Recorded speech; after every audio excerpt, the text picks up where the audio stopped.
Profession था, अभी भी है, लेकिन पहले से बहुत फर्क पड़ गया है।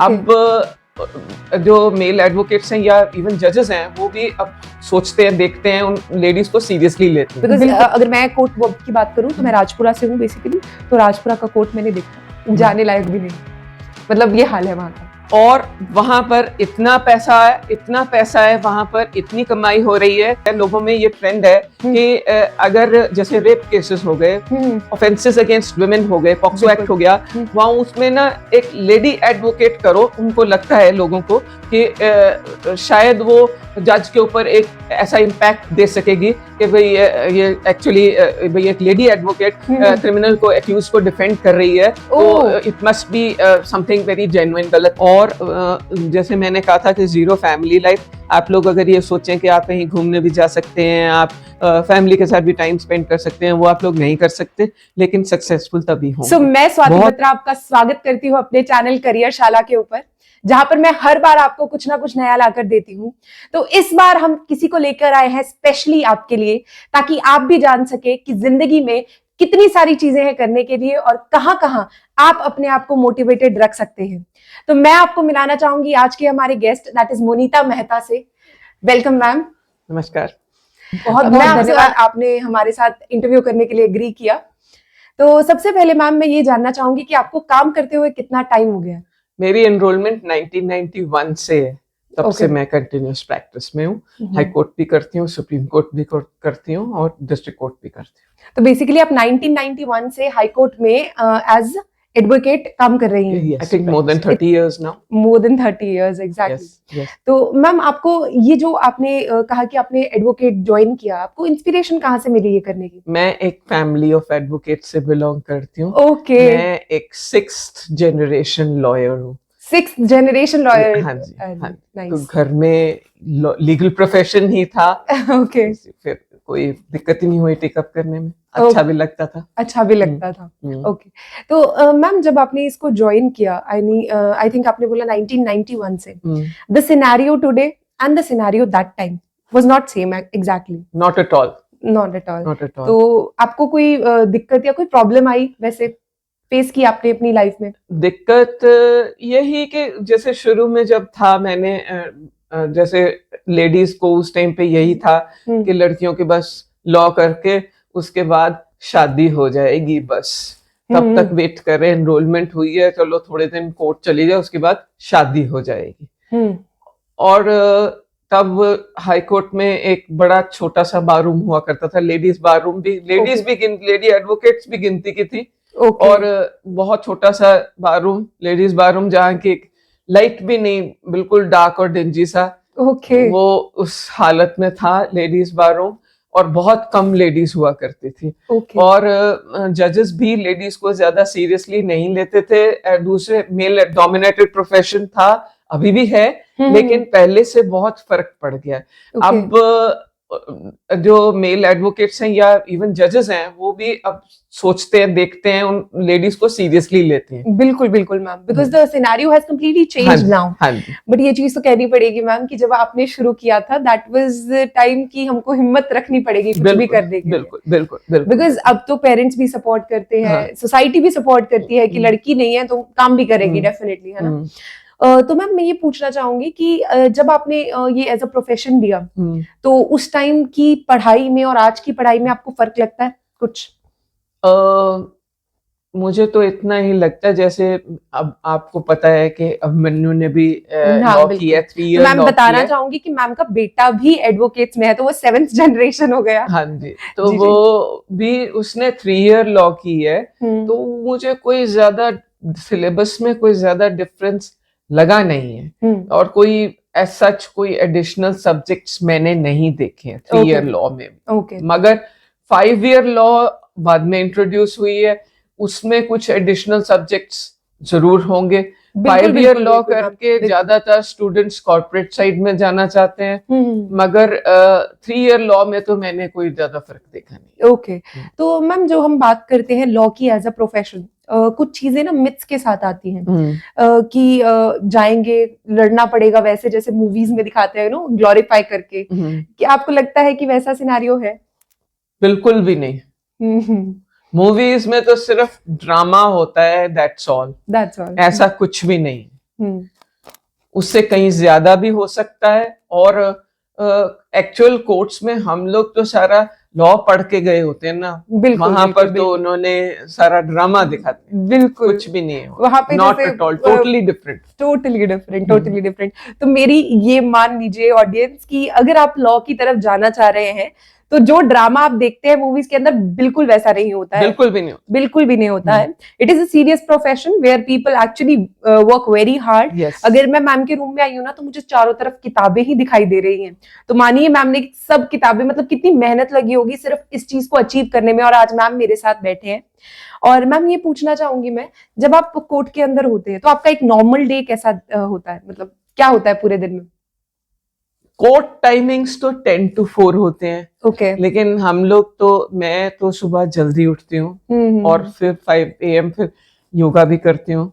फिर उसके बाद अपना थोड़ा बहुत दिन के केसेस थोड़े देखने, रिवाइज करने, रेडी होके 10 to 4 कोर्ट टाइमिंग्स होते हैं। लेकिन हमारा तो सारा दिन ही काम चलता है। कोर्ट टाइम्स 10 to 4 हुए, कोर्ट से वापस आए, शाम को फिर अपना क्लाइंट्स में, ऑफिस में नेक्स्ट डे के केसेस तैयार करने हैं, वो सब कुछ करना है। हमारा तो 8 साढ़े 8।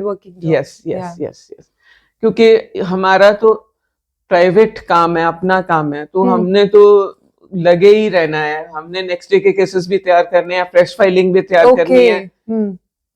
तो it takes a lot of hard work to be a lawyer. Yes. तो मैम आप उन लड़कियों से क्या कहना चाहेंगी जो अभी परसुए करना चाह रही है लॉ? कुछ एक एडवाइस जो आपको लगता है कि इस प्रोफेशन में आने से पहले उनके पास होना ही चाहिए। एक ऑनेस्ट ओपिनियन दूं तो ये कहा जाएगा कि get ready for zero family life. And get ready to be a, बस आप एक वर्क एल्कोहलिक बन जाएं, सारा दिन पढ़ना, मेहनत करना, और जो आपके पास जो क्लाइंट आए हैं उनको न्याय दिलवाना। ये आप लोगों का मकसद होना चाहिए। लेकिन ये बहुत अच्छा प्रोफेशन है, बहुत अच्छा प्रोफेशन है। लेडीज के लिए बहुत आगे जाने के लायक प्रोफेशन है। हालांकि मेल डोमिनेटेड प्रोफेशन है, लेकिन अब लेडीज ने इसमें बहुत मेहनत करके काफी आगे आ रही। This is a great thing, because हम लोग ऐसा सोचते हैं कि लड़कियों के लिए प्रोफेशन, कई बार कहा भी जाता है कि ठीक नहीं है, बट आपने ये मिथ हमारा तोड़ दिया कि ये प्रोफेशन काफी आगे ले जा सकता है लेडीज को भी। आज पढ़ना बहुत पड़ेगा, मेहनत तो करनी पड़ेगी। देखो तुम मेहनत से तो भाग नहीं सकते हो बिल्कुल भी। तो मैम मेरा ये क्वेश्चन रहेगा कि आपने 1991 में शुरू किया था, ओके, तो सबसे पहला इंस्टेंस कोई ऐसा जब आपको लगा हो कि यार I am in the right place, कोई ऐसा केस या कोई चीज जो आप बताना चाहें कि मुझे लगा उस दिन रियलाइज हुआ कि मैंने ये प्रोफेशन ज्वाइन करके बिल्कुल सही किया? एज सच मुझे कोई ऐसा याद नहीं आता, लेकिन मेरे को जो शुरू से मेरी ग्रूमिंग हुई है, एक लीगल लॉयर्स फैमिली में हुई है ग्रूमिंग, तो it was very much a part of my life, everyday life. और मैं शुरू से ही देखती थी, जैसे अपने पेरेंट्स को देखती थी। मेरे तो आपके दोनों पेरेंट्स लॉयर्स हैं? एडवोकेट्स हैं। My father is now no more, but वो भी एडवोकेट थे।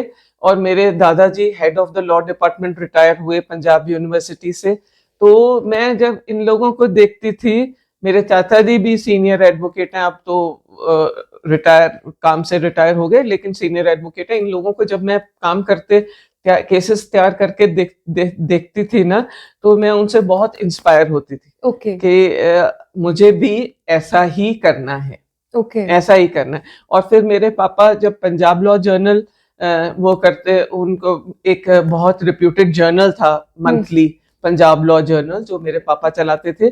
और कभी कभार वो मुझे ना साथ में प्रूफ रीडिंग के लिए बिठा लेते थे उसके। तो उससे ये होता था कि वो प्रूफ रीडिंग के चक्कर में मेरे अंदर कितनी जजमेंट्स जा रही हैं, कितना लॉ जा रहा है। इवन लॉ करने से पहले आप इस प्रोफेशन में आ चुके थे। बस अदरवाइज अपार्ट फ्रॉम दैट, कभी, अब बेसिकली तो मैं I am a criminal lawyer. तो जब क्रिमिनल्स एक्विट हो जाते हैं, मैं जब केस आर्ग्यू करती हूँ, तो every case that way is a win for me, और मुझे बहुत उस चीज की खुशी मिलती है। This is a great thing ma'am, because इतना मतलब आपने मेहनत की है और यहाँ तक पहुंचे आप, बहुत बड़ी बात है। बिकॉज हमने देखा है कि जो लॉ वाला फील्ड है, जैसे हम जानते हैं लॉ वाले फील्ड को, जितना मैंने पढ़ा है, मैं उस फील्ड से नहीं हूँ, बट मैं ये कहना चाहूंगी कि एक तरह से मिसकंसेप्शंस काफी है इस फील्ड को लेकर। बिकॉज हमें कहा जाता है कि कोर्ट के अंदर मतलब हम लोग अगर बात करें ना, तो हमारी जर्नल फैमिलीज में भी लेडीज कोर्ट तक नहीं जाती, they don't allow that way, right? तो मैं ये जानना चाहूंगी कि आपको जब आपने अपना पहला केस लड़ा होगा लाइफ का, तो कैसा लगा था, क्या फीलिंग थी उस टाइम पे दिल में? बहुत खुशी थी, बहुत खुशी थी, ओके, बहुत खुशी थी, और खूब दब के तैयारी की हुई थी। ओके, बस ओके। तो तैयारी के ऊपर आपने वो पूरा केस, एब्सोल्युटली। तो आप शेयर करना चाहेंगे, आप जीती थी वो केस पहला? एब्सोल्युटली। अरे सही है, बिल्कुल सही, बहुत रिपोर्टेड है, आरसीआर में रिपोर्टेड है। अरे वाह, नाइस मैम, बिल्कुल अच्छी बात है। तो मैम आपने क्रिमिनल लॉ ही क्यों चुना, मतलब एज अ क्रिमिनल एडवोकेट ही क्यों चुना? बिकॉज आई थिंक कॉर्पोरेट, मैंने सुना है कॉर्पोरेट एडवोकेट जो होते हैं बहुत अच्छा अर्न करते हैं कंपैरेटिवली। ये हुआ है कि अपने आप हो गया। कोई मैंने जानबूझ के चुना नहीं है, अपने आप हो गया। जो निचले डिस्ट्रिक्ट कोर्ट से केसेस आते हैं हमारे पास, हाई कोर्ट में, तो वो जो लॉयर्स रेफर करते हैं, उनके पास जैसा काम हो वो उसी टाइप का केसेस रेफर करते हैं। तो वो उनके पास क्रिमिनल काम था ज्यादा, मेरे पास जेल से भी काम आता है, आता है। तो वो फिर सारा अपने आप हो गया एक्चुअली। एक ये चीज भी है, मैंने देखी है लोगों में, ये ट्रेंड है कि अगर जैसे रेप केसेस हो गए, ऑफेंसेस अगेंस्ट वुमेन हो गए, पॉक्सो एक्ट हो गया, वहां उसमें ना एक लेडी एडवोकेट करो, उनको लगता है लोगों को कि शायद वो जज के ऊपर एक ऐसा इम्पैक्ट दे सकेगी कि भाई ये एक्चुअली भाई एक लेडी एडवोकेट क्रिमिनल को, एक्यूज को डिफेंड कर रही है, तो it must be something very genuine, गलत केस होगा ऐसे करके। जैसे हम लोग फीमेल प्रॉब्लम्स, मेडिकल इश्यूज को लेकर हम लेडी गायनोकोलॉजिस्ट के पास जाना प्रेफर करते हैं, इसलिए एक उस टाइप का एक ट्रेंड बना हुआ है कि रेप केसेस में, ऑफेंसेस अगेंस्ट वुमेन में लेडी एडवोकेट को कर लेना ज्यादा बेटर रहेगा। ये उनको लगता है, हाँ जी, लोगों में। तो इस वजह से मेरे पास ज्यादा इस टाइप के केसेस आने लगे। यस, तो ये रीजन था कि आप क्रिमिनल लॉयर हो गए। मैम जब हम बात करते हैं लॉ की हमने पढ़ा कि हमको पढ़ना तो बहुत पड़ेगा लॉ को एज ए प्रोफेशन लेने में। एक ऐसी कोई स्किल जो होनी ही चाहिए अगर आपको लॉयर बनना है? ऑनेस्टी आपने कहा होनी चाहिए, बिल्कुल। कोई ऐसी स्किल, लाइक फॉर एग्जांपल, क्या एक नॉर्मल लड़की जो शाई है, जिस तरह की लड़कियां होती हैं, वो उतना आगे पहुंच सकती है? बिल्कुल पहुंच सकती है। अपने अंदर ग्रेट एंड ग्रिल अंदर हो, वो पहुंच सकती है। तो grit and grill is very important girls, अगर आप पहुंचना चाहती है तो मैम एक इंस्पिरेशन है। तो मैम ये मैं जानना चाहूंगी कि आपको इधर काम करते हुए काफी टाइम हो गया, 35 इयर्स अप्रोक्सीमेटली, है ना? तो जब हम 35 इयर्स की आपकी जर्नी को देखते हैं, कोई ऐसा कुछ जो आपने रिग्रेट भी किया हो? कुछ भी, मतलब होता है ना कई बार कि काश ये मेरे हाथ में होता, मैं ये कर देती, कुछ ऐसा?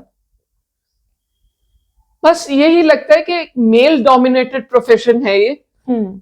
अगर एक लेडी खड़ी है, आर्ग्यू कर रही है अपना केस, और वो जीत जाती है, ऑपोजिट साइड पे मेल काउंसिल है, उनका ईगो बहुत हर्ट हो जाता है। बाहर निकल के वो कई बारी रूड रिमार्क्स पास करते हैं लेडीज के उसके ऊपर, कोई ऐसा बोलते हैं, कई बारी वो ईगो हर्ट हो जाता है। That should not be there. ये मेल ईगो जो है ना, ये बहुत मुश्किल, मतलब ये मुश्किल है, डील करना बहुत मुश्किल है। ये अब भी आपको डील करना पड़ता है? बिल्कुल बिल्कुल बिल्कुल, अब भी बिल्कुल। तो this is a great thing, that is मतलब कि हम लोग को अभी भी इन चीजों से जाना पड़ता है जिनसे हम बोलते हैं कि हमारी सोसाइटी ऊपर उठ चुकी है। नहीं उठी है। तो मैम आपने इतना जो केसेस वगैरह लड़े हैं, मतलब जितने भी आपने क्रिमिनल लॉयर हैं आप, तो मैं ये जानना चाहूंगी कि क्या फर्क क्या होता है क्रिमिनल लॉयर में, कॉर्पोरेट लॉयर में, काम के हिसाब से कुछ आइडिया आपको? मतलब एज सच कौन से वाले में जाना चाहिए अगर बात करें तो? Both are equal. They both have equal work, equal amount of work. Yes. Okay. They are basically equal amount of work. Absolutely. तो जो भी आप चुनना चाहें आप वो चुन सकते हैं, ऐसा कुछ नहीं है। ठीक है। और ma'am day to day challenges में मेल ईगो तो हमें पता लग गया, वैसे क्या चीजें आपको चैलेंज करती हैं? बिकॉज एज अ लेडी हर चीज संभालना हर किसी के बस की बात नहीं है। तो क्या चीजें हैं जो आपको चैलेंजिंग लगती हैं एज अ एडवोकेट? चैलेंजिंग ये लगती हैं कि एक एडवोकेट की, जैसे मैंने कहा कि बिल्कुल जीरो फैमिली लाइफ होती है। जीरो तो फैमिली लाइफ मतलब टाइम नहीं दे पाते हैं वो नहीं, फैमिली को बिल्कुल भी। और फैमिली इसके बारे में बहुत ज्यादा हमेशा ग्रजेस रहते हैं फैमिली वो के। तो रहेंगे, काम कर रहे हैं तो। That is the problem. पैसा भी चाहिए, बिल्कुल लेकिन चाहिए। वो एक टाइम जैसे भी चाहिए, घर पे काम करने के लिए बच्चों भी को मदर हर वक्त चाहिए, जो कि नहीं पॉसिबल हो पाता। चाहिए। पेरेंट्स को भी चाहिए, वो भी हर बार नहीं पॉसिबल हो पाता। वो बहुत मुश्किल लगता वो बहुत मुश्किल लगता है आपको कि वो चीजें मैनेज नहीं हो पाती। ओके मैम, कोई ऐसा लॉ, अगर हम बात करें, कोई ऐसा लॉ जो आप बदलना चाहेंगे? कोई ऐसा लॉ जो बेसिकली आपको लगता है कि नहीं ये ठीक नहीं है, मुझे ये बदलना है? जो चिल्ड्रंस राइट्स हैं हमारे भारतीय संविधान में, वो अभी तक सिर्फ दो ही जगह है बच्चों को जो राइट दिए गए हैं। वो एक आर्टिकल 21A है, उसमें ये है कि right to free and compulsory elementary education between 6 and 14 years of age for all children. और दूसरा है article 24, right to be protected from any hazardous employment up to the age of 14, article 24। अब इसके अलावा हमारा संविधान में कोई ज्यादा बच्चों के राइट्स के ऊपर कोई ज्यादा फोर्सफुल कोई प्रोविजंस नहीं है। हालांकि और एक्ट्स आए हुए हैं बच्चों के लिए, चाइल्ड प्रोटेक्शन एक्ट हो गया, जुवेनाइल जस्टिस एक्ट हो गया, और ये जो है पॉक्सो एक्ट हो गया। मगर फिर भी मुझे ऐसा लगता है कि बच्चों के राइट्स के ऊपर हमारे भारतीय संविधान में और कुछ होना चाहिए था, थोड़ा ज्यादा फोर्सफुल होना चाहिए था, जो कि नहीं। हाँ, बिकॉज एक्सप्लॉयटेशन बच्चों की बहुत ज्यादा हो रही है। अगर हम बात करें तो हम अभी भी देख सकते हैं, कहीं भी आपको नॉर्मल टपरी पे भी बच्चे काम करते मिल जाते हैं। बिल्कुल बिल्कुल बिल्कुल। मुझे ऐसा लगता है कि बच्चों के लिए थोड़े ज्यादा फोर्सफुल राइट्स हों भारतीय संविधान में तो ज्यादा बेनिफिशियल रहे। This is a very important issue, because हमें लगता है कि, मुझे भी ऐसा लगता है कि मैंने भी बहुत बार बच्चों को मतलब एक्सप्लॉइट होते हुए देखा है। तो मैं जानना चाहूंगी ऑडियंस कि आपका इसके ऊपर क्या व्यू पॉइंट है। कमेंट सेक्शन में मेंशन करना जरूर भूलिएगा मत। और मैम मैं ये पूछना चाहूंगी कि जैसे आपने अपना प्रोफेशन, अपना 35 इयर्स की जर्नी कवर किया है, बहुत बड़ी बात है। बिकॉज किसी भी चीज में मतलब मैं तो लकी मानूंगी खुद को अगर मैं इतना बड़ा कुछ मतलब 35 इयर्स तक कंसिस्टेंटली एक जगह पे काम कर सकूं। जब हम बात करते हैं कि आज का समाज जो बेसिकली आज आप कोर्ट देखते हैं, क्या वो वैसा ही था? मतलब जैसे जजमेंट्स वगैरह आज पास होती है, कोर्ट रूम्स वैसे थे बिल्कुल जैसे अब है, कि अब थोड़ा इम्प्रूवमेंट आया है, लोगों ने बिल्डिंग्स इम्प्रूव हुई हैं?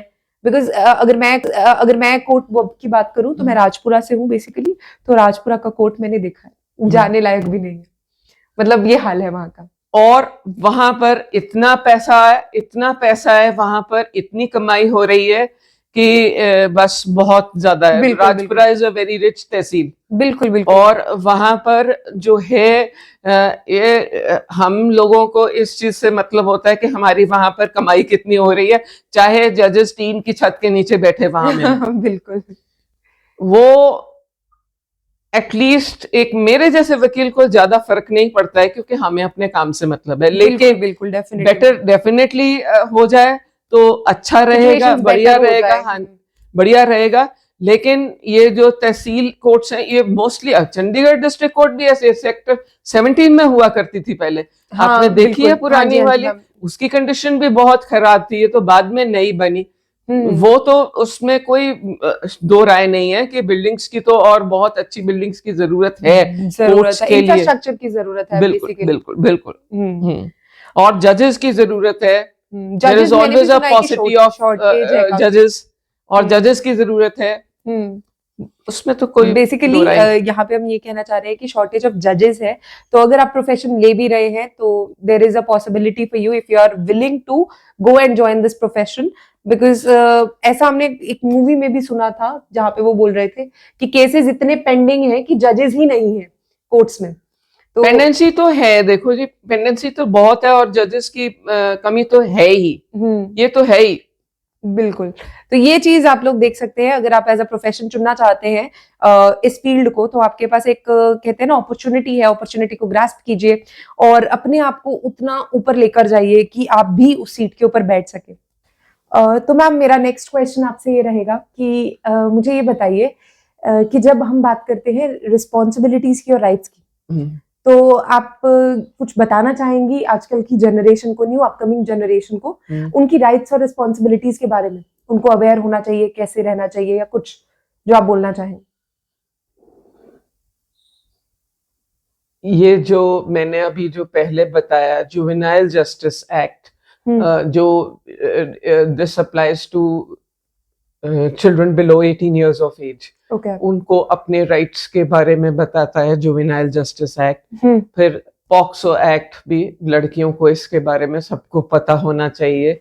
और ये जो है चाइल्ड प्रोटेक्शन एक्ट, ये एसेंशियली मुझे ऐसा लगता है कि इन एक्ट्स को इनकी क्या प्रोविजंस है और इनको क्या, कहाँ पर इनको सही अपने जो, अगर इनके साथ कोई हादसे हुए हैं उनको उसकी क्या रेमेडी मिल सकती है, ये चीजें इन लोगों को पता होनी जरूरी है आजकल के यंगस्टर्स को। जी मैम, तो ये चीजें मेरे हिसाब से भी ऑडियंस को पता होनी बहुत जरूरी है।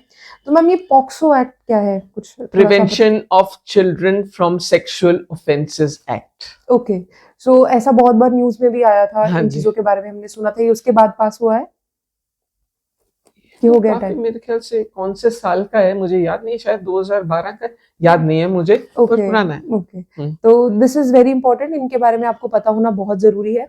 और दूसरी चीज मैम, जो हम ये बात कर रहे हैं कि जैसे कि कुछ नए राइट्स या कुछ कोई लॉ नए पास हुए हो जो आपको लगता है कि इनको पता होने चाहिए, मेरी ऑडियंस को पता ये अभी जो जुलाई में जो 3 नए लॉज हमारी पार्लियामेंट ने पास करके फिर इम्प्लीमेंट किए हैं, criminal laws, 3 new criminal laws. जो पहले इंडियन पीनल कोड हुआ करता था वो अब भारतीय न्याय संहिता हो गया, और जो पहले क्रिमिनल प्रोसीजर कोड हुआ करता था वो अब भारतीय नागरिक सुरक्षा संहिता हो गया, और जो पहले इंडियन एविडेंस हुआ करता था वो अब भारतीय साक्ष्य अधिनियम हो गया। और सिर्फ ये वो नहीं हुए, सिर्फ नाम ही चेंज नहीं हुए हैं, इनके प्रोविजंस भी कई बदले गए हैं, और नंबरिंग भी बदली गई है, और कई पुराने प्रोविजंस हटा दिए गए हैं, कई नए प्रोविजंस ऐड हुए हैं इसमें। लेकिन एक ये भी अब जो कानून चला है वो तो हमें मानना ही पड़ेगा। सरकार का ये कहना था कि जो कि पुराने जो कॉलोनियल लॉज थे वो पुराने कॉलोनियल ब्रिटिश एरा से चल रहे थे, Indian penal code, criminal procedure code और इंडियन एविडेंस एक्ट, वो कॉलोनियल एरा के लॉज थे। जबकि मैं ये बात नहीं मानती हूँ, क्योंकि ये कई बार अमेंड हुए, स्टेट वाइज अमेंडमेंट्स हुई, कई बार अमेंड हुए, और they were very much Indianised versions. मगर अब ये जो लॉ इम्प्लीमेंट हो चुके हैं हमें उनको तो मानना ही पड़ेगा। लेकिन ये 3 नए लॉज इम्प्लीमेंट हुए जो कि यंगस्टर्स को पता होने चाहिए। बिल्कुल बिल्कुल, तो ये चीजें आपको पता होनी चाहिए, तो मैम ने बहुत अच्छा बताया है। तो मैम मैं एक चीज जानना चाहूंगी कि आपके पास वैसे तो देखो टाइम नहीं होता, you told it very clear, but still आपकी कोई हॉबी हो, कुछ भी? हार्डली, अभी तो एक्टिव प्रैक्टिस में आने के बाद तो बिल्कुल कुछ भी नहीं, लेकिन पहले जब मैं स्टूडेंट थी तब मैं एक इंडियन क्लासिकल डांसर भी थी, भरतनाट्यम। नाइस मैम, तो आपने बेसिकली क्लासेस ली हुई है भरतनाट्यम? सीखा भी हुआ है, सीखा भी हुआ है, सीखा हुआ है, दैट्स ग्रेट। भरतनाट्यम, पर अब तो बिल्कुल खत्म, अब इतना सब कुछ नहीं हो पाता है, ये प्रोफेशन बहुत टाइम कंज्यूमिंग है। It demands a lot from you. Yes. तो मैम इतनी सारी किताबें तो मैंने देख ली, देखो मुझे तो लगता है डर, बट स्टिल मैं जानना चाहूंगी इन किताबों के अलावा भी आप कुछ पढ़ते हैं? समटाइम्स कभी स्पिरिचुअल साइड की बुक्स। मैं रामकृष्ण विवेकानंदा लिटरेचर से काफी इन्फ्लुएंस्ड रही हूँ, तो उन्हीं के ऊपर जो रामकृष्ण मिशन आपने सुना होगा, रामकृष्ण परमहंस के ऊपर complete works of Swami Vivekananda, और माँ शारदा की किताबें, इस टाइप की स्पिरिचुअल साइड की बुक्स, गीता, ओके, तो आप ये पढ़ना पसंद करती हैं। ये कोई एक बुक जो आप रिकमेंड करना चाहे कि आपने अभी रिसेंटली पढ़ी हो और आप दिखाना चाहें? ये वाली, ये you must know your constitution, Fali S Nariman की है। बहुत ही अच्छे सीनियर एडवोकेट रहे हुए हैं ये, और इनका मुझे बेस्ट लगता है कॉन्स्टिट्यूशन। कोई संविधान हमारा कोई पढ़ना चाहे, जानना चाहे, समझना चाहे, इनकी बुक सबसे बेस्ट है। ओके, सो बेसिकली मैं इसकी फोटो भी डाल दूंगी, तो मैम की तरफ से जो मैम बुक आपको कह रही हैं, दिस इज ग्रेट मैम कि आप टाइम निकालती हैं पढ़ने के लिए। मैम ऐसा कभी हुआ है कि कोई केस आया हो वो आपके पर्सनल बिलीफ और प्रोफेशनल कमिटमेंट्स में कोई किसी तरह का कोई कहते हैं ना कन्फ्लिक्ट डाल रहा हो, कभी कुछ ऐसा हुआ है? बहुत ज्यादा। देखो, मैंने आपको बोला कि मैं एक क्रिमिनल लॉयर हूँ, मैं क्रिमिनल्स को डिफेंड कर रही हूँ, जिसने क्राइम किया है उसको मैं डिफेंड कर रही हूँ, तो ये कन्फ्लिक्टिंग ही हुआ। लेकिन ये मेरा काम है, उसको भी, जो क्रिमिनल है जिसने क्राइम किया है, he also right, he has a right to defend himself, definitely to keep his words in front of them. yes, he has a legal right to defend himself, और वो मैं सिर्फ इसी सेंस में करती हूँ कि ये मेरा काम है, this is your duty. Yes, that's all. According to your duty, ma'am, आपकी ड्यूटी के हिसाब से आपके ह्यूमन बिहेवियर में कभी आपको लगा कि ये चेंजेस मेरे को ड्यूटी के साथ मिले? जैसे बीइंग अ टीचर, तो मेरा एक प्रॉब्लम है कि मैं बहुत ऊंचा बोलती हूँ, बिकॉज वो आदत पड़ गई है, बिकॉज क्लास में बोलना पड़ता है बच्चों के साथ, थोड़ा वॉल्यूम हाई रखना पड़ता है। तो कुछ ऐसा जो आपको भी ह्यूमन बिहेवियर में लगा हो कि चेंज आया है just because of my profession? Yes, क्योंकि मुझे अब लोगों के ऊपर, everybody, I don't trust anybody on the face, क्योंकि मैक्सिमम फॉल्स केसेस रजिस्टर हुए होते हैं, बहुत सारे फॉल्स केसेस रजिस्टर हुए होते हैं, जो कि फिर बाद में एक्विट हो जाते हैं। कई बार हाई कोर्ट, कई बार सुप्रीम कोर्ट तक भी जाकर एक्विट हो जाते हैं। तो इसका यही मतलब है कि जो है, जो गलत फंसा हुआ है, जिसने क्राइम किया नहीं है फिर भी गलत फंसा हुआ है, तो वो जो है, इसका मतलब हमें वी डोंट हैव फेथ। कोई सामने कोई क्या कह रहा है, कोई कहता कुछ है, होता एक्चुअली कुछ है, तो वो फेथ और वो ट्रस्ट नहीं होती है। I don't believe anybody on the face of. Okay, basically ये आपके human behavior में just because of your profession आया है। Yes. This is the thing that you should keep in mind कि face पे जो दिख रहा है वो actually होने वाला नहीं है। तो मैम मेरा नेक्स्ट क्वेश्चन ये आएगा कि जब आपने मतलब इतनी सारी आप बुक्स भी पढ़ते हैं, अपने मतलब जजमेंट्स वगैरह भी आप मैनेज करते हैं, तो मैं ये जानना चाहूंगी कि जब आपके साथ ऐसा कुछ होता है कि आपको चुनना पड़ता है दो चीजों में से, लाइक फॉर एग्जाम्पल अगर आपको कहा जाए कि आपको दो केसेस में से चुनना है, ठीक है, कोई भी केसेस हो सकते हैं, हम एग्जाम्पल पे ले लेते हैं कि मुझे ये क्रिमिनल केस है, ये क्रिमिनल केस है, तो आप कौन सा वाला आप चाहेंगी, प्रेफर करेंगी? जो मुझे लगेगा कि this is a good case for winning it.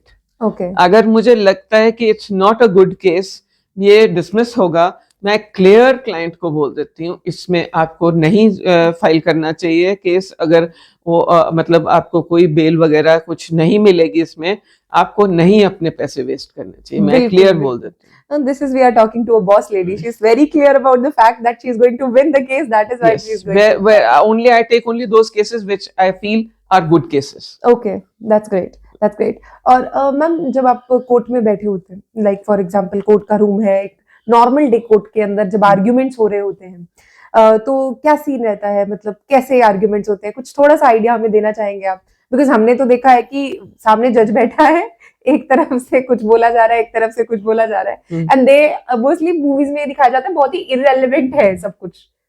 जब भी कोई भी मूवी, एक एग्जांपल ले लेते हैं, जॉली एलएलबी हम सबने देखी है।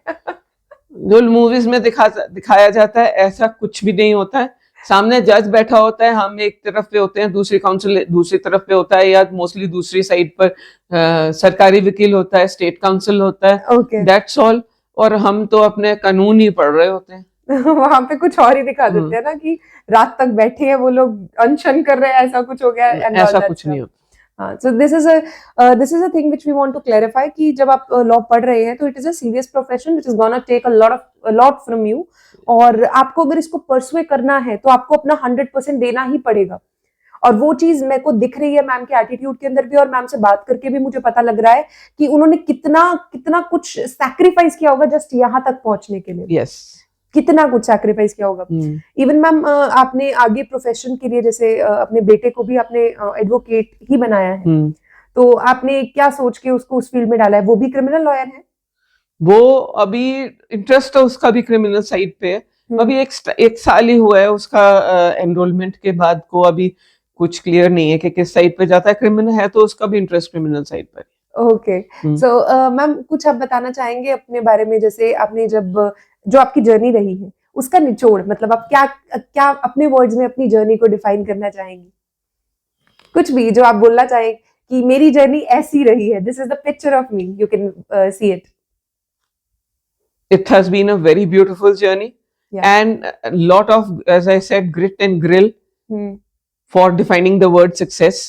बहुत मेहनत, और जैसे मैंने कहा था कि जीरो फैमिली लाइफ। आप लोग अगर ये सोचें कि आप कहीं घूमने भी जा सकते हैं, आप फैमिली के साथ भी टाइम स्पेंड कर सकते हैं, वो आप लोग नहीं कर सकते, लेकिन सक्सेसफुल तभी होंगे।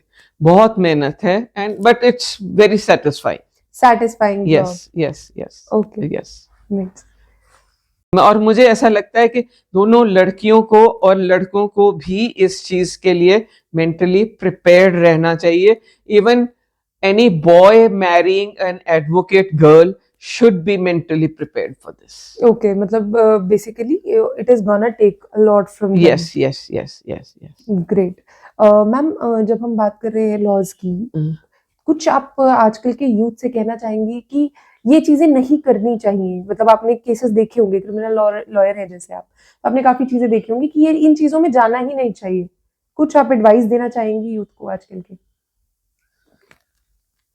जैसे मैं ये कहती हूँ कि एक एग्जांपल देती हूँ कि जैसे मर्डर केस है जहां पर आई विटनेस एविडेंस हो, उसमें कोर्ट्स बहुत कम इंटरफेयर करती हैं। तो please refrain from filing frivolous cases. ये आप लोगों की रेपुटेशन खराब करता है।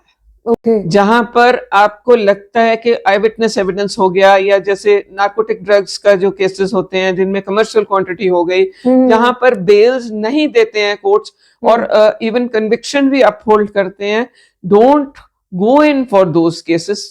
Tell the client clearly. आपकी रेपुटेशन इफेक्ट होती है। आपकी जो आप जब कोई भी आप देखता है, आप कोई क्लाइंट को कई बार वकील सर्च करते हैं और वेबसाइट पे देखते हैं कि इसने कितने केस जीते हुए हैं। आपके केसों के सामने डिसमिसल आएगा, आपका गलत इंप्रेशन पड़ेगा क्लाइंट के ऊपर भी, जज के ऊपर भी। जजेस भी बहुत तंग होते हैं ऐसे वकीलों से जो कि फ्रिवलस केसेस फाइल करते हैं। तो please refrain from doing that, and please try and council the client accordingly. जहां नहीं कोई उनका कुछ बन सकता, तो उनको चाहिए कि क्लियर क्लाइंट को बता दें कि आपका नहीं कुछ हो सकता, इसमें बेल वगैरह नहीं हो सकती, या एक्विटल नहीं हो सकता। तो ये क्लियर बात बता देनी चाहिए, इंस्टेड ऑफ जस्ट टेकिंग उनसे बस अपने पैसे बनाने के चक्कर में फीस लेकर उनसे केस उनका हार खराब कर दें। ये बहुत इंपॉर्टेंट बात है जो मैम ने कही है। ये आजकल के जो अपकमिंग एडवोकेट्स हैं उनके लिए बहुत इंपॉर्टेंट है। मेरी मानिए, अगर आप किसी भी तरह का कुछ भी गलत कर रहे हैं ना, ये मेरा भी एक्सपीरियंस बोलता है कि अगर आप कुछ भी गलत कर रहे हैं ना, तो आगे जाके आपका सक्सेसफुल होना बहुत मुश्किल हो जाता है। दिस इज पर्सनल भी कह सकती हूँ कि ऐसा होता ही है। और एक चीज मैम मैं जानना चाहूंगी, जैसे आज आपका बहुत स्ट्रॉन्ग ओपिनियन है, ये मेरे को आपसे बात करके बिल्कुल पता लग रहा है, लेकिन आपके साथ ऐसा भी होता होगा कि कोर्ट के अंदर कोई कॉन्फ्लिक्टिंग ओपिनियन वाले जैसे लोग होते हैं, तो सामने आप डील कैसे करती है उनसे? क्या चीज आपकी क्लियर रहती है कि इन दायरों को कोई क्रॉस नहीं करेगा? थोड़ा सा एक्सप्लेन करेंगे? बिल्कुल बिल्कुल मैम। मेरा कहने का मतलब है कि फॉर एग्जांपल जैसे आप हैं, है ना, तो आपको ऐसे लोग भी मिलते होंगे जो आपके ओपिनियन के साथ मैच नहीं करते हैं, है ना, तो उनके साथ आप कैसे डील करते हो? उनके साथ तो मैं यही, अब कोर्ट को तो जज को तो यही समझाती हूँ कि मेरा ये ओपिनियन है, बाकी उनकी मर्जी। क्लाइंट की किस्मत भी होती है कि किस तरफ को केस जाए, ये मैटर करता है। बाकी जज की मर्जी, पर मैं तो अपने ओपिनियन पर स्टिक करती हूँ। That's a great thing. और मैम ये चीजें, अगर आपको कभी ऐसा हुआ कि आपको कुछ बाहर भी फेस करना पड़ा हो अपने कोर्ट केस की विनिंग के बाद, कभी कुछ फेस किया आपने ऐसा? बहुत कुछ फेस करना पड़ता है। जैसे मैंने आपको पहले भी बताया था, मेल ईगो हो गया। अगर दूसरी साइड पे कोई मेल एडवोकेट है, वो कितने बाहर जाके कई बारी रूड रिमार्क्स पास करते हैं। बहुत कुछ करना पड़ता है कि एक लेडी जीत रही है केस, बहुत कुछ बोलते तो ये हैं। चीज आपने भी अपनी लाइफ में फेस की है। एग्जैक्टली। तो मैम जब आप केस लड़ती है तो मतलब आप विनिंग एटीट्यूड के साथ हमेशा लड़ती है केस, राइट? तो ऐसा कभी आपने मतलब कोई ऐसा केस जो आपको लगा हो कि आपने जीतना ही है लेकिन किसी वजह से आप हार गई, कोई ऐसा केस आपको याद हो? बहुत बहुत बहुत बारी हो चुका है, कई बारी हो चुका है। कई बार ये क्लाइंट की किस्मत भी होती है, लेकिन मुझे कई बार ऐसे क्रिमिनल केसेस में हुआ है कि जहां मुझे लगता है कि it was a good case for acquittal, लेकिन कन्विक्शन अपहोल्ड कर दी गई है, बहुत गलत हुआ है। ऐसा कई बार ही लगता है। फिर मैं कई बार क्लाइंट्स को एडवाइस करती हूँ कि ये फैसला सही नहीं है, आपको इसको चैलेंज करना चाहिए, सुप्रीम कोर्ट जाना चाहिए। कई जो करते हैं, कई तो ऐसे भी हैं जिन्होंने आगे भी डिसमिसल के बाद भी सुप्रीम कोर्ट के लिए भी मुझे ही एंगेज किया है, और वो इस सुप्रीम कोर्ट से एक्विटल हो जाता है, और सुप्रीम कोर्ट से फेवरेबल हो जाता है। और कई नहीं भी करते हैं जिनके पास इतना रिसोर्सेज नहीं होते हैं सुप्रीम कोर्ट जाने के लिए, तो वो नहीं भी करते हैं। मगर कई ऐसे केसेस होते हैं जहां पर मुझे लगता है कि अच्छे केस जो है नहीं, सही फैसला सही नहीं हुआ। This is a great thing, because ऐसा होता है कि कई बार ना सामने वाला क्लियर बोलता ही नहीं है कि ये चीज नहीं हुई है तो आप आगे जाके करो, है ना? तो वो मुझे बहुत अच्छा लगा कि आप एटलीस्ट सलाह देती हैं कि आगे जाके आप ऐसा करें। चैलेंज करना चाहिए, बिल्कुल चैलेंज करना चाहिए। तो मैम लाइफ में फेलियर्स सबकी लाइफ में आते हैं कहीं ना कहीं, तो आप अपने डिप्रेसिंग या फेलियर पीरियड में जब भी मतलब कभी भी कुछ भी ऐसा हुआ तो आपने उसको कैसे फेस किया?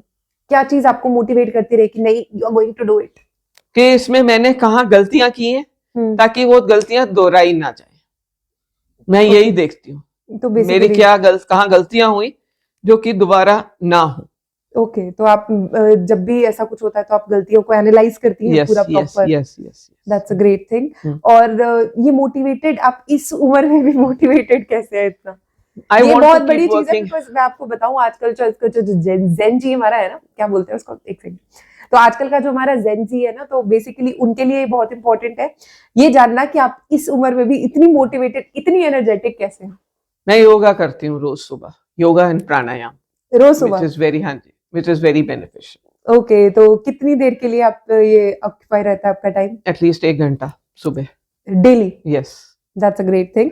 और मैम जब आपने ये पूरी आपकी जर्नी जान के हमें बहुत खुशी हुई, बिकॉज बहुत चैलेंजिंग रहा होगा, हम बोल सकते हैं, आपकी जगह रहकर फील नहीं कर सकते जितने चैलेंजेस आपने अपनी लाइफ में फेस किए हैं। तो मैम आपके लिए जो भी एडवाइस हमारी ऑडियंस को आप देना चाहें, प्लीज, ये आपका कैमरा है, आप प्लीज ऑडियंस को एडवाइस जरूर दीजिए, बिकॉज मेरे को पता है वहां पे कितने एस्पायरिंग एडवोकेट्स और लॉयर्स इस पॉडकास्ट को देख रहे होंगे, तो उनसे जो भी आप कहना चाहती है प्लीज। जब आपके पास कोई क्लाइंट आए तो आप जब उसका केस इतना सही तरीके से तैयार करें और इतने मेहनत करके प्रेजेंट करें, तब जब आप वो केस जीतेंगे ना, आपको कितनी खुशी मिलेगी कि आपने अपने क्लाइंट को सही फैसला दिलवाया। उसकी सेटिस्फेक्शन बहुत ज्यादा है। इसलिए प्लीज वर्क, और ये इसी प्रिंसिपल के ऊपर आप लोगों की सक्सेस होगी।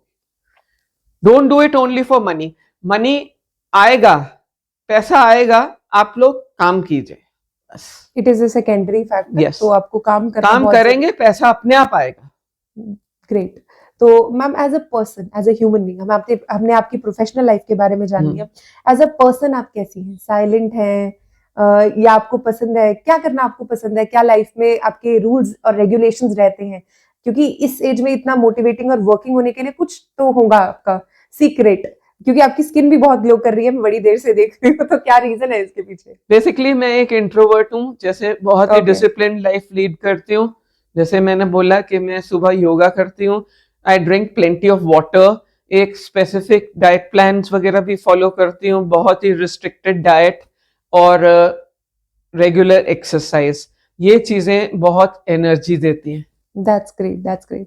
Thank you so much ma'am, आपने हमारे लिए टाइम निकाला आई एम वेरी कहते हैं ना लकी कि मेरे को मिलने का मौका मिला आपसे। Thank you so much. और मैम की जर्नी से आई नो आप लोग भी बहुत इंस्पायर हुए होंगे। मैम ने अपनी जर्नी में बहुत कुछ बताया है और मैं जानना चाहूंगी कमेंट सेक्शन में कि आप सबको आज का पॉडकास्ट कैसा लगा। तो ये उन अपकमिंग एडवोकेट्स और लॉयर्स के लिए है जो लॉ को एज अ प्रोफेशन लेना चाहते हैं। So all the very best and देखते रहिए करियर शाला को। मैं स्वाति आपके साथ बनी रहूंगी। धन्यवाद। Thank you so much Swati. Thank